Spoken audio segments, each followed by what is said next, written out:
Segunda parte de nuestro programa Sin Retórica, aquí en Canal 7 de Somos Chaco, los miércoles a las 22 para el área de Resistencia y Gran Resistencia y también la ciudad de Villa Ángela, y los domingos nuestra reiteración a las 15:30. Además también todo el material en el portal de noticias, en el canal de YouTube, en las redes sociales, con la denominación de Sin Retórica. Vamos a ver la segunda parte de este documental realizado por alumnos de la carrera de Comunicación Social de tercer año, que depende de la Universidad Nacional del Nordeste, más específicamente de la Facultad de Humanidades. Si queremos rescatarlo y ponemos nuestro espacio para poder hacerlo, porque creemos que hay que rescatar no solamente la tarea en sí del trabajo práctico que efectuaron, sino también porque lo hicieron absolutamente a pulmón, junto con los docentes de la carrera. Y siempre lo decimos, ¿no? Ojalá que tengan todos los alumnos, los profesores, las cátedras de esa carrera un total y absoluto apoyo por parte de las autoridades de la Facultad de Humanidades, justamente. Vayamos entonces a ver la segunda parte de este trabajo. El diario de televisión era el más tétrico. No había ninguna cámara. Teníamos en esa época un monitor, un aparato de televisión, ¿no? Y una videocasetera que funcionaba por el sistema beta, que pronto dejó de existir, por lo tanto no servía para nada. Y yo recuerdo que cuando me tocó cursar a mí, el profesor nos ponía una especie de caja de zapatos y decía que mirando ahí era un poco la práctica usual de manejarse ante una cámara, mirar la cámara, y la cámara era una caja de zapatos. El servicio Chaco Corrientes era aún más defectuoso que hoy, si se pudiese, créanme. Teníamos clase hasta muy tarde en la escuela Sarmiento, enfrente de la Gobernación, ahí enfrente de la plaza, al costado de la iglesia de la Merced. Y había dos problemas: los porteros que se querían ir y el último colectivo. El último colectivo era un clásico de la época que salía a las 10:20 de la noche desde el puerto de Corrientes. Yo iba en colectivo, iba a dar clase. Si perdíamos ese colectivo, había, ahora sí, el último de todos los últimos, que salía a las 12 menos 20, o sea, a las 11:40, a las 23:40, y bueno, era esperar todo ese trecho, ¿no? Bueno, muchas veces nos ha pasado que hemos perdido por extendernos en la clase. Terminaba la clase y nos quedábamos charlando. Teníamos un grupito de estudio. El grupo era ya muchos profesionales que ya estaban trabajando y que deciden en comunicación y que deciden formarse mejor a través de la carrera, y bueno, yo que vengo de otro lado de la cultura. Solíamos estudiar en mi casa, veníamos de la facultad, salíamos a las 10 de la noche, estudiábamos en mi casa, comíamos algo, y hasta las 2 de la mañana, 3, pues todos al otro día trabajábamos, así que no era tan sencillo, pero nos organizábamos y salíamos adelante. Quien hizo la convocatoria fue Juan Manuel Lubari, que de alguna manera fue el alma mater, ¿no?, de todo esto, y que con una pluralidad, una apertura digna de la aventura que se proponía, nos fue convocando y se las ingenió, porque también no era que todos éramos iguales o que pensábamos lo mismo, cosas por el estilo. Se las ingenió para mantenernos a todos cohesionados, ¿no? Cuando se enteró que había gente formada en ciencias sociales, que la universidad de acá no tenía en esa época, dijo: yo los quiero para mí, y nos vino a reclutar, los quiero llevar allá a trabajar conmigo. Le dije de la manera más amable posible que no, porque tenía mucho trabajo, estaban haciendo el que iba a ser mi tercero y último de los hijos, el único varón, en ese año del 82, estaba construyendo mi casa, mi vida era un lío.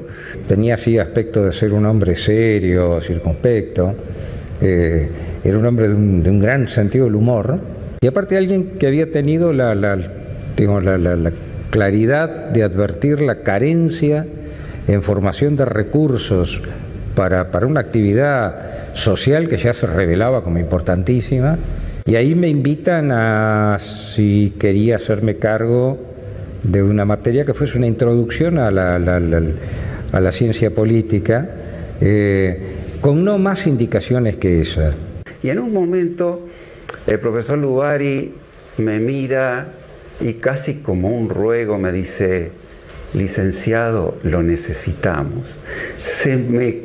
¿Vieron cuando uno hace un castillo de cartas y viene un viento y las voltea todas? Bueno, me desarmó. Entonces, bueno, profesor, le dije, con una condición: acepto dictar una cátedra, porque realmente no tengo mucho tiempo, pero cuente conmigo. Si me necesitan, nunca nadie en ningún lugar del mundo me había dicho que me necesitaba, que de repente este hombre me lo diga así, de una manera tan sincera y tan conmovedora, que no le pude decir que no.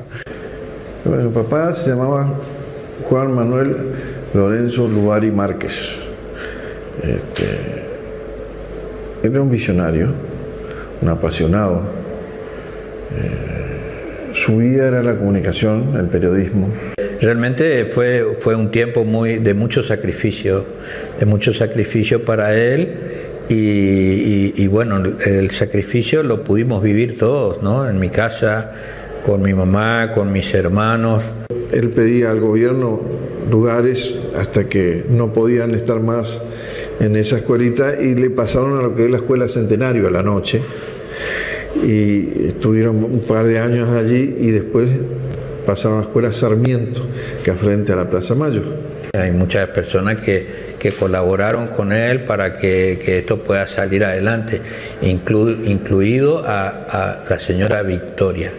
La señora Victoria era una señora que era ordenanza, era una señora peticita que hacía los sándwiches para los estudiantes y llevaba cosas para que tomen los chicos, y con eso ella colaboraba para que la carrera tenga algunos insumos que no tenía. En esa época, hasta, calculo yo que hasta el 2010, el docente era un ingreso muy bajo, muy bajo.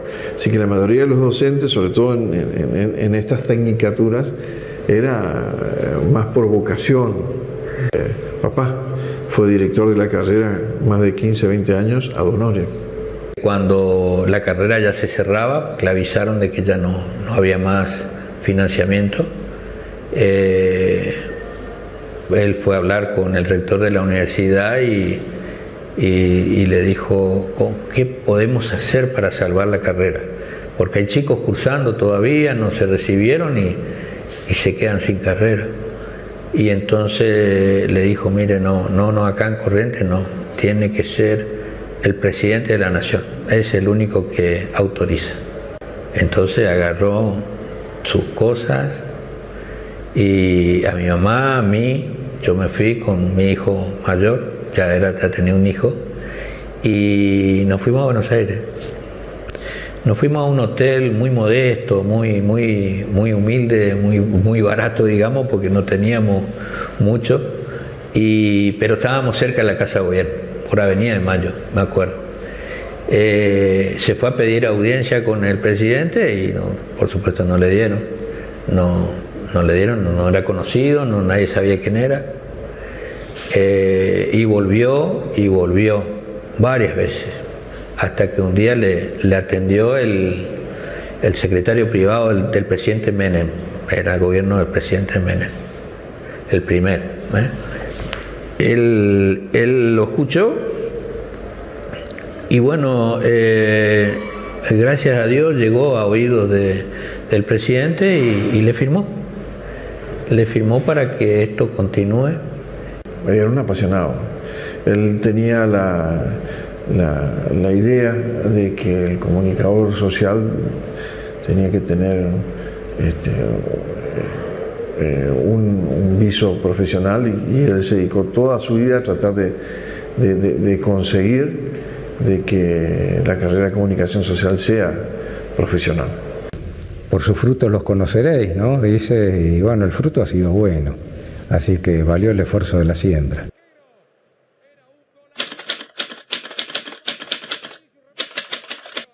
La creación de la licenciatura fue desde el primer día un objetivo.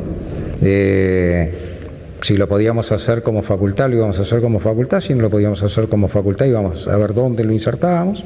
Eso hay que agradecer eternamente a todos los alumnos de la licenciatura, de la tecnicatura de aquellos años, que pelearon y lucharon para que la carrera no se cierre y para que se acepte a los egresados de la tecnicatura en la licenciatura, porque había también toda una idea, un movimiento en aquel momento, en el cual yo no participé directamente, en el que decía, bueno, se va a abrir la licenciatura, pero no se va a aceptar como materias aprobadas a los técnicos, ni mucho menos con el título.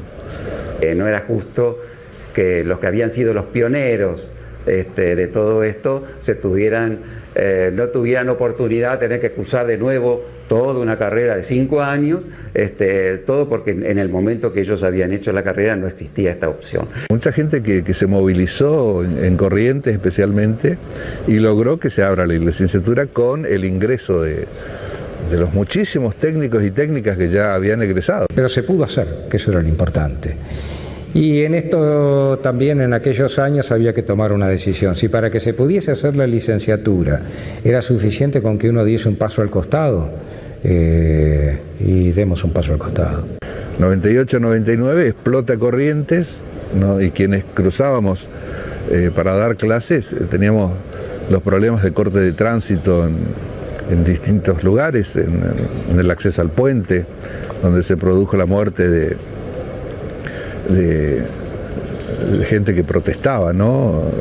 Fue toda una movilización muy grande, y en ese marco es que se comenzó a dar el cursado con profesores que venían de otras provincias, de Córdoba, de Santa Fe, de La Plata, fundamentalmente vinieron varios profesores, y comenzó para mí el cursado de la licenciatura. La década del 90 es una década linda, llena de entusiasmo también, te decía, con planteles de alumnos mucho más grandes y demás, pero también con esas otras cosas, ¿no? De tironeos de intereses y a veces más de luchas burocráticas, ¿no?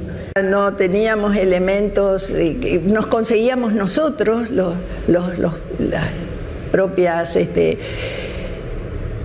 sobre todo porque ese primer curso fue un curso armado con gente que venía de otras carreras, que venía de medios, que venía de otras experiencias, y teníamos la posibilidad de aportar nuestra propia cámara o nuestros propios elementos para desarrollar las clases, ¿no? Algunas clases especiales. Nos manejábamos con fotocopias de los libros de los profesores. Que no tiene la inmediatez, o no tenía la inmediatez del acceso que hoy te permite Internet, pero al tener menos material también te posibilitaba profundizar mucho en el material que tenías, y a lo mejor era más específico en la elección. Se podía vivir sin Internet, les puedo asegurar. Es más, nosotros no lo percibíamos como una dificultad, porque uno no valora lo que no tiene. Y nosotros mismos teníamos con la titular de la cátedra, integramos también una asociación de docentes de educación a distancia, y ellos nos conseguían otros materiales interesantes que después, algo que no se debe hacer, fotocopias, pero conseguíamos darle los trabajos a los chicos de libros que acá no teníamos todavía dónde comprarlos, ¿no? Básicamente no había una biblioteca de la carrera, porque se comenzó ahí, digamos, a formarla. Sí, la biblioteca era la de Resistencia, a la que uno podía acceder, o bien el material que te daba el profesor o la profesora. Y como les dijimos en la presentación de contenidos de hoy, en esta segunda parte tenemos una charla que mantuvimos y que nos concediera muy gentilmente el doctor en psiquiatría Fernando Dortiñac. Y recurrimos a él para que nos cuente, nos hable si aquello que generalmente a fin de año se presenta en en algunas personas o en muchas personas, es cierto, lo de la ansiedad, lo de la angustia, lo de la tristeza, cómo hacer frente a esas situaciones si es que se presentan. Hay que ir a los lugares para la reunión social casi obligatoria si es que uno piensa que no lo va a pasar bien, o hay personas con las que uno no quisiera encontrarse o hablar. Algunos de los aspectos que mantuvimos en la charla con el doctor Fernando Dordiñac. ¿Qué tal, Fernando? ¿Cómo estás? Gracias por atendernos. Hola Pedro, buenas tardes, mucho gusto, ¿cómo estás vos? Muy bien. Bueno, lo anticipábamos, ¿no?, en la presentación del tema, de que casi siempre y todos los años, cuando llega diciembre, al parecer hay como un decaimiento en muchas personas, una sensación de agobio, de ansiedad, no sé si de angustia, vos seguramente lo dirás. Primero queremos saber si esto es cierto o si nada más que un mito, y de presentarse, de qué manera se manifiestan en el consultorio. Sí, Pedro, justamente por esta cuestión que los psiquiatras, los psicólogos solemos ver en nuestras consultas, hace un tiempo yo puse el término de síndrome de fin de año, ¿sí? Ajá. En realidad primero lo caracterizaba porque, bueno, todas las personas parece que llega a fin de año y quieren de golpe hacer todo lo pendiente que quedó, todo lo que no pude hacer. Me vuelvo consciente de las cosas que me faltan en la casa, entonces quiero pintar, quiero arreglar esto. Este, em, Llega fin de año y quiero ver a todas las personas, quiero ir a todas las despedidas, si quiero terminar un curso, o sea, es algo en principio que psicológicamente tiene que ver porque eh, nuestra mente, nuestro cerebro funciona con la percepción del tiempo. Nuestra memoria también tiene una percepción del tiempo. Entonces hay muchas situaciones en la vida donde estos momentos como de finalización del tiempo es como que nos hacen reaccionar, eh, ser más reactivos, queriendo de alguna manera completar esos ciclos. O sea, eso pasa muchas veces, no solo con lo de fin de año, sino podemos ver hasta películas cuando uno está próximo, cercano a la muerte o en la vida real, es como que si algo nos acerca la cuestión de la muerte por alguna situación, queremos de golpe hacer un montón de cosas que no hicimos, Claro. eh, como llegar a cerrar esos ciclos. Y con fin de año pasa mucho esta cuestión, esta situación. Y lo que solemos ver en el consultorio es que las personas llegan no solamente con todo esto que venimos viviendo, digamos, de este tiempo de pandemia que hubo y la sobrecarga de un montón de estrés que todavía no somos conscientes, eh, sino también eh, las crisis que se están viviendo, digamos, en el mundo y en nuestro país, principalmente lo económico, genera una cuestión de querer hacer todo, Claro. ¿sí? Como que se termina todo ahí, entonces, antes que se termine, quiero hacer todo, Claro. ¿sí? Ahora, Y Fernando, ahí es perdón. donde caemos en el error, digamos, de Ajá. sobrecargarnos, ¿no? Eh, ¿Cómo deberíamos tomar eso? Porque eso es algo que debería entenderse como lógico, natural, normal para esta época del año, porque muchos tal vez crean que solamente les pasa a ellos y no al resto. Claro, o sea, es como que subconsciente nuestra mente empieza a reflexionar. Ajá. ¿Qué cosas cumplimos? ¿Qué cosas hicimos? ¿Qué cosas nos salieron bien? ¿Qué no? ¿Qué es nuestro sueño? Entonces ya nos apuramos a completar, no sé, querer comprar ese auto que siempre soñamos y nos endeudamos. Nuestro cerebro funciona de esa manera y eso hace que, bueno, muchas veces en el consultorio las personas vengan con síntomas de estrés, que en general son síntomas de ansiedad y depresión mixto, ¿sí? Insomnio, contracturas, eh, vienen también con cansancio mental, cansancio psicofísico, no poder concentrarse. Y los consejos más importantes es aprender a mirar qué cosas no son ni urgentes ni importantes como para poder de alguna manera decir, bueno, si no pinto la casa a fin de año, quizás la puedo hacer en marzo. ¿Qué cosas puedo posponer? Otras cosas también que puedo delegar para no sobrecargarme. Decir, bueno, esto podría ser yo, pero no sé si me va a alcanzar el tiempo, entonces busco a alguien para delegar.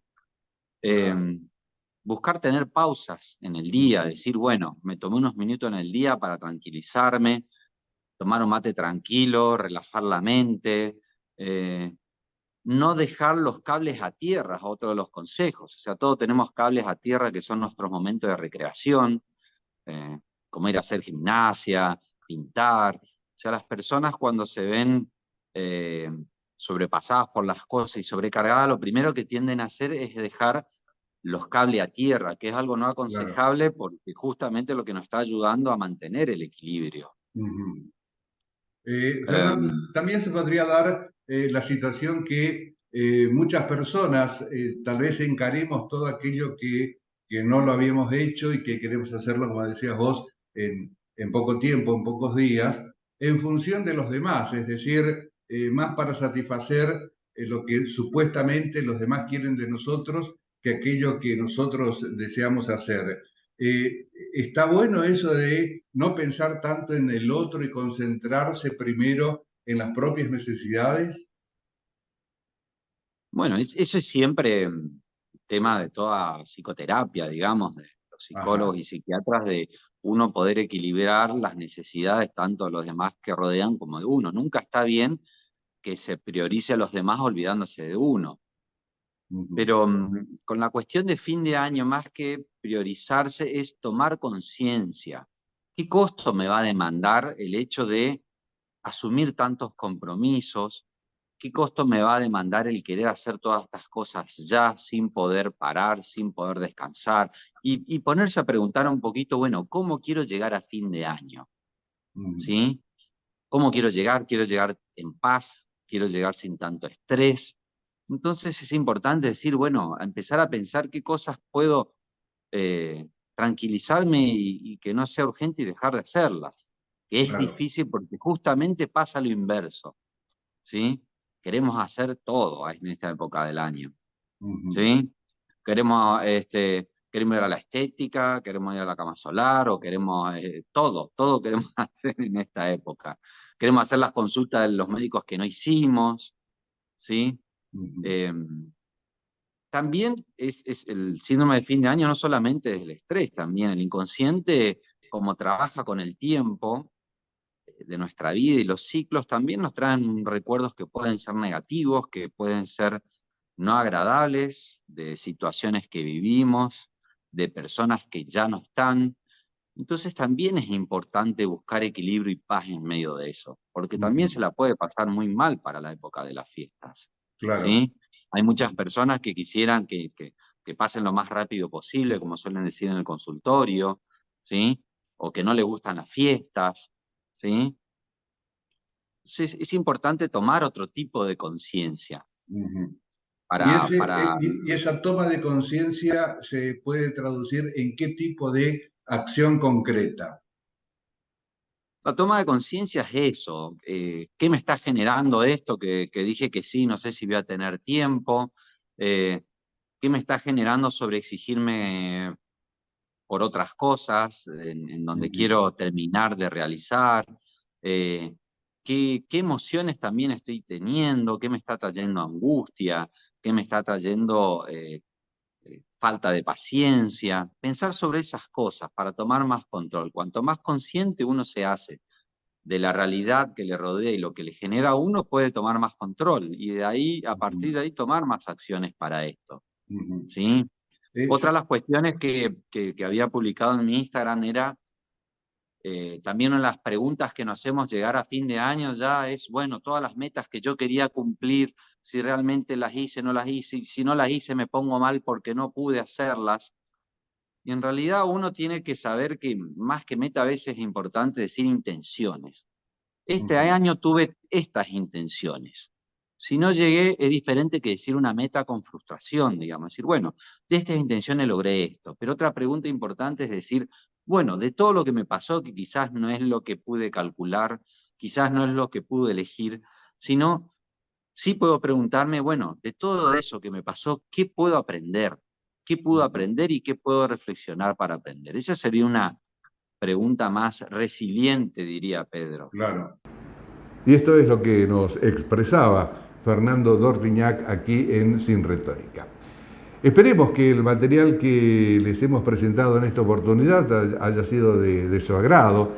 Pusimos mucho énfasis en el documental de los 40 años o sobre los 40 años de la carrera de comunicación social del Departamento de Comunicación de la Facultad de Humanidades, que depende de la UNE, porque somos productos de muchos de quienes hoy trabajamos en los medios desde hace ya bastante tiempo de la misma. Y son 40 años que creemos hay que rescatarlos, no tanto por el recuerdo de la historia misma y conocerla para tener más oportunidades, sino para proyectar hacia el futuro, porque ahí justamente está lo que aún resta por hacer, para no quedarnos en una efemérides permanente, en el recuerdo y hacer todo lo necesario para seguir avanzando. Felicitaciones a quienes realizaron ese trabajo modestamente y de nuestra parte. Muchas gracias. Nos veremos en la próxima semana, siempre aquí en Canal 7. Somos Chaco con Sin Retórica.